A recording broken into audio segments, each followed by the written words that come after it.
नमस्कार दोस्तों, स्वागत है आपका वीके न्यूज में। खबर है यूनिफॉर्म सिविल कोड को लेकर, यूसीसी को लेकर, जिसे लेकर अब राजनीति शुरू हो गई है। 2024 के लोकसभा चुनाव से पहले इसे कानून बनाने को लेकर तरह तरह के बयान उन लोगों की तरफ से भी आए जो इसके पक्ष में है, उन लोगों की तरफ से भी आए जो इसके विपक्ष में है। मुस्लिम संगठनों ने, मुस्लिम नेताओं ने, उन लोगों ने जो मुस्लिम समाज का प्रतिनिधित्व करते हैं, उन्होंने भी यूसीसी को लेकर बयान दिए। लेकिन जो बयान अब सामने आया है वो है देश के प्रधानमंत्री नरेंद्र मोदी का। मोदी का बयान जिस अंदाज में आया है, जिन तर्कों के साथ आया है, उसके बाद अब ये एहसास हो गया है कि यूसीसी यानी कि यूनिफॉर्म सिविल कोड जो है, इसका कानून आकर रहेगा। बाकायदा सुप्रीम कोर्ट का भी जिक्र किया प्रधानमंत्री मोदी ने। क्या है पूरी खबर, आपको बताते हैं। दरअसल प्रधानमंत्री नरेंद्र मोदी मध्य प्रदेश की राजधानी भोपाल में मेरा बूथ सबसे मजबूत कार्यक्रम में बोल रहे थे और यहीं पर वो बीजेपी के तमाम कार्यकर्ताओं को संबोधित कर रहे थे। और यहीं पर संबोधन के दौरान एक महिला ने उनसे सवाल पूछा और इसी सवाल के जवाब में बड़ी ही बेबाकी से साफ साफ शब्दों में प्रधानमंत्री मोदी अपनी बात कह गए। पीएम मोदी ने जो बड़ी बात कही वो ये कही कि एक घर दो कानूनों से नहीं चल पाएगा।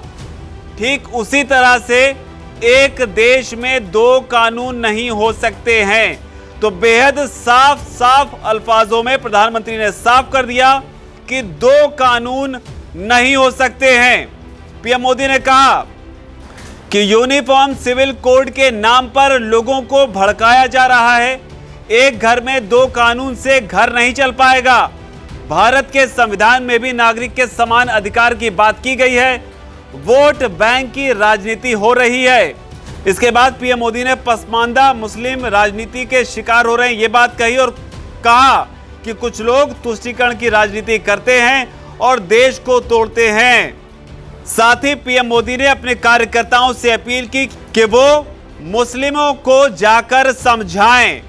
ये बयान पीएम मोदी ने निचले स्तर के जो कार्यकर्ता हैं उनको संबोधित करते हुए कहा है। तो यहां पर यह भी गौर करना चाहिए। हालांकि बड़ी बात जो है इस बयान को लेकर, इसकी टाइमिंग को भी आपको समझना होगा। जहां पर लॉ कमीशन ने हाल ही में एक प्रेस रिलीज जारी कर देश के नागरिकों से समान नागरिक संहिता पर उनसे लिखित में सुझाव मांगे थे, जिसकी अंतिम तिथि जो है, सुझाव देने की जो अंतिम तिथि है वो 15 जुलाई रखी गई थी।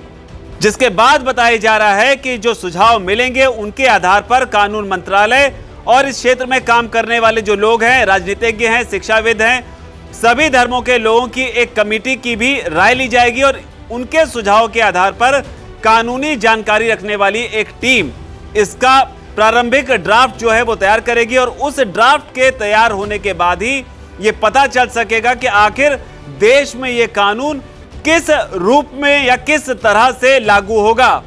हालांकि जो जानकारी निकलकर सामने आ रही है उसके मुताबिक अभी फिलहाल जो परिस्थितियां हैं उनमें कुछ खास चीजों को टारगेट किया जाएगा, जिसमें मैरिज है, डाइवोर्स है, उत्तराधिकारी, एडॉप्शन, गार्जियनशिप और जमीन और संपत्ति की बंटवारा का जो मामला है वो सब कुछ इसके अंतर्गत आएगा।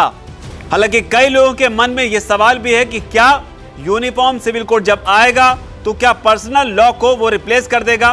तो इसे लेकर जानकारी निकलकर सामने आ रही कि यूसीसी भारत के संविधान के अनुच्छेद 14 के तहत समानता के अधिकार को सुनिश्चित करेगी। साथ ही अनुच्छेद 15 के तहत रिलीजन, रेस, कास्ट, सेक्स या फिर प्लेस ऑफ बर्थ के आधार पर किसी भी तरह के भेदभाव पर रोक लगाने का काम करेगी। ये कानून पर्सनल लॉ या फिर धार्मिक किताबों पर आधारित कानूनों और परंपराओं को संभवतः रिप्लेस कर देगा। तो ये साफ है कि यूसीसी अगर आएगा, कानून बनेगा, मुस्लिम पर्सनल लॉ जो है वो खत्म हो जाएगा। लेकिन यहां पर सवाल ये भी है कि मुस्लिम पर्सनल लॉ बोर्ड जो है उसका इस पर किस तरह का रिएक्शन है। पीएम मोदी का रिएक्शन तो आपने जान लिया, लेकिन पर्सनल लॉ बोर्ड जो है वो इसे लेकर, यूसीसी को लेकर क्या सोचता है। पर्सनल लॉ बोर्ड का ये कहना है कि भारत में इस तरह का कानून बनाने बेवजह देश के संसाधनों को बर्बाद करना है और ये समाज में बेवजह अराजकता का माहौल बनाएगा। इस समय ये कानून लाना अनावश्यक, अव्यवहारिक और खतरनाक है।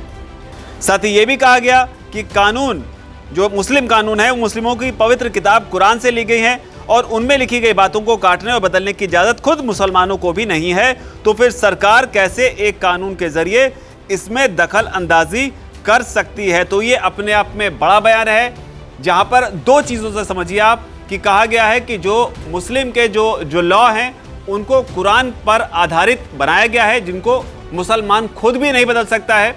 उधर प्रधानमंत्री मोदी ने अभी भी कहा है कि एक परिवार जो है वो दो कानूनों से नहीं चल सकता, एक देश दो कानूनों से नहीं चल सकता। उन्होंने सुप्रीम कोर्ट का भी हवाला दिया कि सुप्रीम कोर्ट जो है वो डंडा लेकर पीछे पड़ा हुआ है कि कानून कब लाओगे।